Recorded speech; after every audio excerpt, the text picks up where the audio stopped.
நம்ம அபினவ் பார்த்தீங்கன்னா வந்து சுனிதாவே பீட் பண்ணிருவார் போல. நம்ம ஆல்ரெடி பேசியிருப்போம் அவரோட சிங்கிங் ஸ்கில்ஸை பத்தி. ஸோ இந்த எபிசோட்லயும் பார்த்தீங்கன்னா, அவர் பயங்கர கான்ஃபிடென்ட்டா அவர் பாடுறாரு. உண்மையாவே அவர் கான்ஃபிடன்ஸ் வந்து எனக்கு பிடிச்சிருக்கு அப்படின்னு போன வீடியோவே சொல்லியிருப்பேன். அண்ட் அடுத்து பார்த்தீங்கன்னா, ஏற்கனவே இந்த ரிவ்யூ பண்ணுறப்போலாம் அன்ஷிதா, அக்ஷிதா அப்படின்னு சொல்லி எனக்கு மாற்றி மாற்றி கன்ஃபியூஸ் ஆகும். இப்போ அது பார்த்தா அதுன்னு 3வதா ஹர்ஷிதா அப்படின்னு வேற ஒருத்தங்களை இறக்கியிருக்காங்க. அது யாருங்க ஹர்ஷிதா அப்படின்னு யோசிச்சிங்கன்னா, வெயிட் பண்ணுங்கள், வீடியோ எண்டில் கண்டிப்பாக நான் யார் அப்படிங்கிறத சொல்லிடுறேன். அண்ட் ஆல்சோ பிரபு அப்படிங்கிறவர் பார்த்தீங்கன்னா, எப்போங்க வைல்ட் கார்டு ரவுண்ட் வருது அப்படின்ற மாதிரி கமெண்ட் போட்டு கேட்டிருந்தாரு.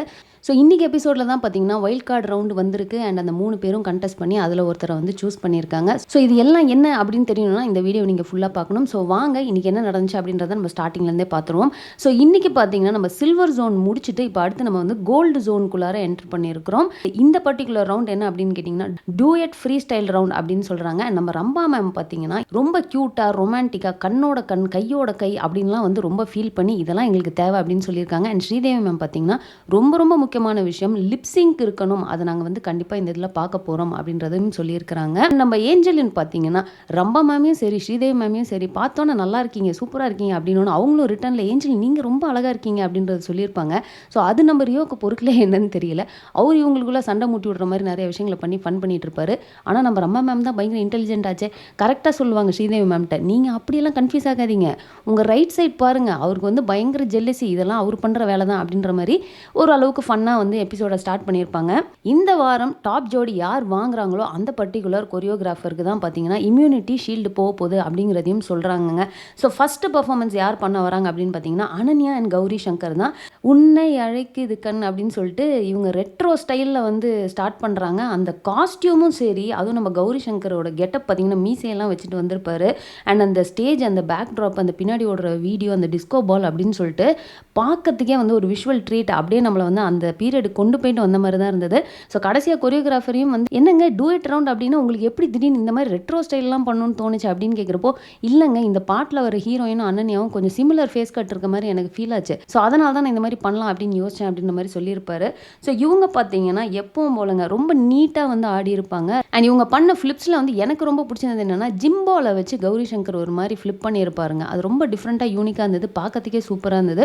ஐப்ரோஸ்க்கு மேலே பார்த்தீங்கன்னா ஏதோ அடிப்பட்ட மாதிரி இருக்கும். என்ன ஆச்சு அப்படின்னு கேட்டால் இந்த ஜிம்பால் வச்சு ப்ராக்டிஸ் பண்ணுறப்போ கீழே விழுந்து அது வந்து 2 ஸ்டிச்சு போடுற அளவுக்கு வந்து ஆயிருக்கு அப்படின்ற மாதிரி சொல்லுவார். ஸோ ஓவரால் பார்த்தீங்கன்னா இவங்களோட பர்ஃபார்மன்ஸ் வந்து ரொம்ப நீட்டாக எனக்கு ரொம்பவே பிடிச்சிருந்தது. அண்ட் இவங்களுக்கு பார்த்தீங்கன்னா க்ரீன் லைட் தான் கொடுக்குறாங்க. நெக்ஸ்ட்டு பார்த்தீங்கன்னா அருணிமா அண்ட் குருநாத் வந்து பெர்ஃபார்ம் பண்ணுறாங்க.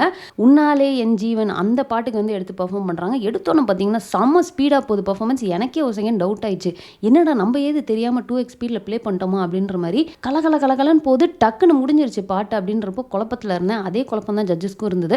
ஸோ ஸ்ரீதேவி மேம் கேட்குறாங்க, என்னங்க இது ரொம்ப அர்ஜென்ட்டாக ஃபாஸ்ட்டாக எதுக்கு இந்த மாதிரிலாம் பண்ணீங்க அப்படின்றத கேட்குறப்போ நம்ம வர்தா மாஸ்டர் எழுந்திரிச்சு ஒரு மேட்டர் எக்ஸ்பிளைன் பண்ணுறாரு. அதாவது இவங்க பார்த்தீங்கன்னா வந்து 48 ஃப்ரேம்ஸில் ஆடினாங்க, சாங் பார்த்தீங்கன்னா 12 ஃப்ரேம்ஸில் போகும், இது நீங்கள் ஸ்லோ மோஷனில் போட்டு பார்த்தீங்க அப்படின்னா செமையாக இருக்கும் அப்படின்ற மாதிரி சொல்லிட்டு மறுபடியும் அவங்களோட பெர்ஃபார்மன்ஸை வந்து இவங்க சொன்ன அந்த ஸ்லோமோவில் வந்து போட்டு காட்டுறாங்க. பார்க்கறதுக்கே வந்து பயங்கர அப்படி ட்ரீமியாக ஒரு சினிமேட்டிக்காக ஒரு சூப்பராக இருந்ததுங்க பார்க்கறதுக்கே. எனக்கு ரொம்ப பிடிச்சது எது அப்படின்னு பார்த்தீங்கன்னா அதே மாதிரி தாங்க லாஸ்ட் பெர்ஃபார்மன்ஸ்லேயும் பண்ணியிருந்த மாதிரி அந்த ஒரு துணி ஒன்று இருக்கும். ஸோ அந்த துணியை பார்த்தீங்கன்னா நம்ம அருணிமா அப்படியே ட்விஸ்ட் பண்ணுறாங்க. நான் அதுக்கேற்ற மாதிரியே வந்து நம்ம குருநாத் வந்து ஒரு ஃப்ளிப் அடிச்சுக்கிட்டே இருப்பார். அது ரொம்ப அழகாக இருந்தது. அண்ட் அதே மாதிரி அந்த துணியில் நிறைய பலூன்ஸ் வச்சுட்டு இவங்க 2 பேரும் அதை அப்படியே தூக்கி போட்டுட்டு கிட்ட வர மாதிரி ஒரு இது இருக்கும். அதுவுமே வந்து இந்த ஸ்லோமோவில் பார்க்குறப்போ பயங்கர ட்ரீமியாக சூப்பராக இருந்தது பார்க்கறதுக்கு. ஸோ இந்த 48 ஃப்ரேம்ஸ் 12 ஃப்ரேம்ஸ் இதெல்லாம் என்ன அப்படின்னு கேட்டிங்கன்னா ரொம்ப குயிக்காக புரிஞ்சுக்கிறதுக்கு என்ன அப்படின்னு பார்த்தீங்கன்னா இது வந்து எத்தனை ஃப்ரேம்ஸ் பர் செகண்ட் அப்படிங்கிறது தான் இதுக்கான மேட்ரு. அதாவது நீங்கள் ஒரு சீனை எடுக்கிறீங்க அப்படின்னா உங்களுக்கு 12 ஃப்ரேம்ஸ் பர் செகண்ட் அப்படின்னா அந்த சீன் வந்து மொத்தம் ஒரு 12 ஃபோட்டோவாக இமேஜின் பண்ணிக்கோங்க. ஸோ அந்த சீனை வந்து உங்களுக்கு ஒரு 12 ஃபோட்டோவாக பேக் டு பேக் வரும். பட் அதே சீனை வந்து நீங்கள் 48 ஃப்ரேம்ஸ் பர் செகண்ட் அப்படின்னா 48 ஃபோட்டோ ஒரு செகண்ட்குள்ளே இருக்கும். அது வந்து பேக் டு பேக் உங்களுக்கு வந்து ப்ளே ஆகும். ஸோ அது வந்து உங்களுக்கு விஷுவலி பார்க்குறப்போ அந்த ஸ்பீடு வந்து உங்களுக்கு டிஃப்ரென்ஸ் தெரியும். இவங்க இதில் ரொம்ப முக்கியமான விஷயம் என்னன்னு கேட்டிங்கன்னா இப்படி இவங்க இந்த மாதிரி ஒரு பெர்ஃபார்மன்ஸ் பண்ணியும் இதில் லிப்சிங் வந்து உங்களுக்கு பர்ஃபெக்டாக மேட்ச் ஆயிருந்தது. ஸோ ஜட்ஜஸ் வந்து சொல்லவே வேணாங்க, நேராக போயிட்டு ராக்கி பாயை தான் வந்து கொடுக்குறாங்க. அண்ட் எனக்குமே அதுதான் தோணிட்டு இருந்தது, இந்த பெர்ஃபார்மன்ஸுக்கெல்லாம் ராக்கி பாய் டிசர்விங்டா அப்படின்ற மாதிரி. இதுக்கப்புறம் பார்த்தீங்கன்னா, அங்க இருக்கிறவங்க எல்லாரையும் கூப்ட்டு, ஸ்லோவா சாங் போட்டு, ஃபாஸ்ட்டா ஆடுங்க, ஃபாஸ்ட்டா சாங்க போட்டு, ஸ்லோவா ஆடுங்க அப்படின்ற மாரிலாம் கொஞ்சம் போயிட்டு இருந்தது. எங்க ஏரியா உள்ள வராத அப்படிங்கிற சாங்க போட்டு நம்ம சாண்டி மாஸ்டரையும் வந்து ஆட சொல்றாங்க. ஸோ அவரு பார்த்தீங்கன்னா, அங்க வர்தா மாஸ்டர் அப்படின்னு சொல்லிட்டு கொரியோகிராஃபர்ஸோட சேர்ந்து ஒரு மாரி ஸ்லோவா வந்து பண்ணி, கொஞ்ச நேரம் வந்து அந்த மாரி ஃபன் பண்ணிட்டு இருப்பாங்கங்க. நெக்ஸ்ட் என்ன ஆகுது அப்படின்னு பார்த்தீங்கன்னா, நம்ம ராணி அண்ட் அபினவ் வந்து பெர்ஃபார்ம் பண்றாங்க. அபினவ் வந்து ராணி குமாரிக்கு சாரி எப்படி கட்டுறது அப்படின்றத சொல்லிக் குடுக்குற மாரியே வந்து கான்செப்ட்ட வச்சு கொரியோகிராஃப் பண்ணியிருக்காங்க. வேற லெவல்ங்க. அவர் வந்து அந்த சாரிய கட்டுறதுக்கு ஏத்த மாதிரி இவங்க மூவ்ஸ் பண்றதா இருக்கட்டும். ஸோ எங்கேயுமே பார்த்தீங்கன்னா, அந்த சாரி வந்து இவங்கள டிஸ்டர்ப் பண்ணவே இல்ல. அந்த அளவுக்கு நமக்கு பார்க்குறப்போ இத நம்மளே ஈஸியா பண்ணிடலாமே அப்படிங்கிற ஃபீல தான் வந்து குடுத்தாங்க. அவ்வளோ டஃப்பான ஒரு விஷயத்த வந்து ரொம்ப ஈஸியா நமக்கு வந்து காட்டியிருப்பாங்க. ஒரு சின்னதா ஒரு கன்ஃப்யூஷனோ இல்ல அந்த சாரியில தடுக்கி விழுறதோ அந்த மாரி கூட நடக்கல. பட் அவரு பார்த்தீங்கன்னா, ஒரு இடத்துல இப்ப இந்த சாரியோட அந்த பல்லுவ வந்து கால்ல அப்படியே எடுத்து ஃபிளிப் பண்ணி அவங்களுக்கு போடுறதுக்கு மாரி ட்ரை பண்ணுவாரு. ஸோ அதெல்லாம் கொஞ்சம் மிஸ் ஆயிருக்கும். பட் அதெல்லாம் வந்து எனக்கு ஒரு பெரிய இதுவா ஃபீல் ஆகல. அண்ட் இன்னொன்னு பார்த்தீங்கன்னா, அந்த சாரியோட பல்லுவ புடிச்சுக்கிட்டு அவரு ஒரு மாரி கீழ வந்து அப்படியே ஃபிளிப் பண்ணிக்கிட்டே வருவாரு. ராணிகுமாரி பார்த்தீங்கன்னா உட்கார்ந்திருப்பாங்க. அவரோட ஹெட்ட வந்து அவங்களோட முட்டியில அப்படி ரெஸ்ட் பண்ணி இன்னொரு ஒரு ஃபிளிப் ஒண்ணு அடிப்பாரு. ஸோ அவ்வளவுமே பார்த்தீங்கன்னா, எப்பவுமே அவங்களோட பெர்ஃபார்மன்ஸ் எந்த அளவுக்கு நம்ம பிரமிப்பா இருக்குமோ, அதே மாரியான ஒரு பிரமிப்ப தான் குடுத்துச்சு. ஸோ இவங்க பெர்ஃபார்மன்ஸ் முடிஞ்சதுக்கு அப்புறம் பார்த்தீங்கன்னா, நம்ம சாண்டி மாஸ்டரும் "எப்பா இவ்ளோ ஈஸியா புடவ கட்டுறதுக்கு நீங்க கத்துக் குடுக்குறீங்களே, நானும் கத்துக்கணும்ப்பா" அப்படின்ற மாரி சொல்லியிருப்பாரு. பட் ஜட்ஜஸ்க்கு என்ன அப்படின்னா, இந்த பெர்ஃபார்மன்ஸ் செம்மையா இருந்ததுங்க. டவுட்டே கிடையாது. இந்த ரவுண்டுக்கான முக்கியமான விஷயம் என்ன? லிப் சிங்க் பண்ணணும்னு சொல்லியிருந்தேன்ல, நீங்க லிப் சிங்கே பண்ணலையே அப்படின்ற மாரி சொல்லியிருப்பாங்க. அது ஆனா உண்மைதாங்க. த்ரூ அவுட் த பெர்ஃபார்மன்ஸ் பார்த்தீங்கன்னா, அவங்க வந்து பாடியிருக்கவே மாட்டாங்க. ரொம்ப அங்கங்க தான் பாடியிருப்பாங்க. ஸோ இப்போ லாங்குவேஜ் இஷ்யூ அப்படிங்கிறது கண்டிப்பா இருக்குங்க. அங்க இருக்கிற முக்காவாசி கண்டஸ்டன்ட்ஸ்க்கு பார்த்தீங்கன்னா, அதர் லாங்குவேஜா தான் இருக்கிறாங்க. பட் இருந்தாலும் எல்லாமே வந்து எஃபர்ட் போட்டு பண்ணிட்டு தான் இருக்காங்க. அண்ட் இதுதான் ரவுண்ட் அப்படின்றப்போ நம்ம அதை பண்ணியிருக்கணும் அப்படின்னு தான் எனக்கும் தோணுச்சு. ஸோ இப்போ அனன்யாலாம் பார்த்தீங்கன்னா சொல்லியிருப்பாங்க, நான் வந்து எக்ஸாம் கூட இப்படி படிச்சது இல்லைங்க. நான் வந்து லிரிக்ஸை வந்து அப்படி படிச்சுட்டு இருந்தேன்.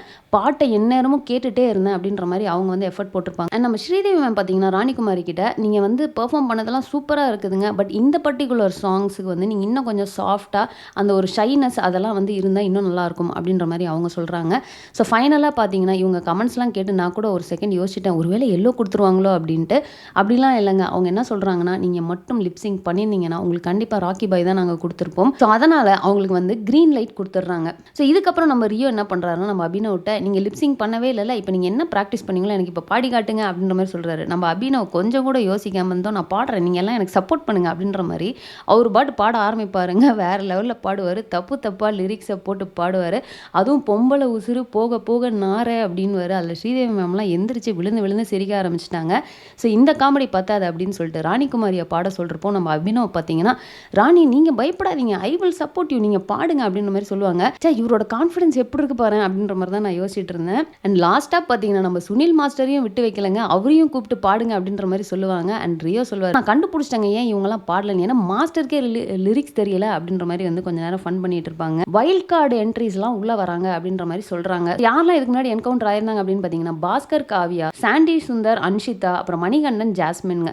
ஸோ இதில் என்ன ஆயிடுச்சு அப்படின்னு பார்த்தீங்கன்னா, அந்த 3 குயின்மே வந்து திரும்ப கண்டினியூ பண்ண போறது இல்லை அப்படின்ற மாதிரி சொல்றாங்க. ஸோ அப்போ சாண்டி மாஸ்டர் என்ன சொல்றாரு அப்படின்னு பார்த்தீங்கன்னா, நாங்கள் ஆல்ரெடி ஆடிஷன் பண்ணி இன்னொரு குயினை செலக்ட் பண்ணி வச்சிருக்கோம். ஸோ இந்த 3 பேர்ல யார் செலக்ட் ஆகுறாங்களோ அவங்க அந்த குயினோட பேராகி ஆடுவாங்க அப்படின்ற மாதிரி சொல்லிட்டு ஹர்ஷிதா அப்படின்னு சொல்லிட்டு ஒருத்தங்களோட ஏவியை போடுறாங்க.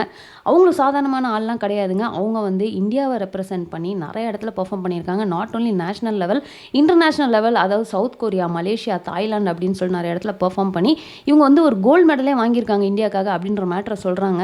அன்ஷிதா வரல அப்படின்னா சரி ஓகே புரியுது. ஜாஸ்மினும் பார்த்தீங்கன்னா அடிபட்டுருச்சு, அவங்க வரலன்றதை அண்டர்ஸ்டாண்ட் பண்ணிக்க முடியுது. பட் காவியா ஏங்க வரல அப்படின்ற மாதிரியான ஒரு கேள்வி இருந்துச்சு. ஸோ அது என்னன்னு யாருக்காவது தெரிஞ்சது அப்படின்னா மறக்காமல் கமெண்ட்டில் போட்டுருங்க. ஸோ இப்போ வைல்ட் கார்டு கண்டஸ்டன்ஸ்லாம் பார்த்தீங்கன்னா பேக் டு பேக் பெர்ஃபார்ம் பண்ணுறாங்க. ஸோ ஃபஸ்ட்டு வந்து பாஸ்கர் பண்ணுறாருங்க. அவரோட பெர்ஃபார்மன்ஸில் பார்த்தீங்கன்னா நிறைய பஞ்ச் டைலாக்காக இருந்தது. நான் வீழ்வேன் என்று நினைத்தாயோ அதே மாதிரியான ஒரு இதில் நிறைய டைலாக்ஸ் இருந்தது. அவர் டான்ஸ் நல்லா தாங்க இருந்தது. பட் சாங்கை விட டைலாக்ஸுக்கு நிறையா அவர் பெர்ஃபார்ம் பண்ண மாதிரி இருந்தது. அடுத்து பார்த்தீங்கன்னா நம்ம சாண்டி சுந்தருங்க. அவர் விஷயத்தில் குட்டி குட்டியாக க்யூட்டான விஷயங்கள் நிறையா பண்ணியிருந்தாரு. அதாவது அந்த பேண்ட்டை வந்து திடீர்னு அப்படி அந்த முட்டியில் கண்ணு வச்சிருக்கிறது, அதுக்கப்புறம் வந்து காலை இப்படி எடுத்து காட்டுறப்போ கோலம் போட்டிருக்க மாதிரி இருக்குதுன்னு சொல்லிட்டு லிரிக்ஸுக்கு மேட்ச் ஆகிற மாதிரி குட்டி குட்டி விஷயங்களை அவர் வந்து காட்டினது நல்லா இருந்தது. அண்ட் அந்த ஃபன் கண்டென்ட்டுமே வந்து அவரோட பெர்ஃபார்மன்ஸில் இருந்தது. அவர் வந்து கடவுள்கிட்ட இன்ட்ராக்ட் பண்ணிகிட்டே இருப்பார், எனக்கு மட்டும் ஏன் இப்படி நடக்குது அப்படின்ற மாதிரி.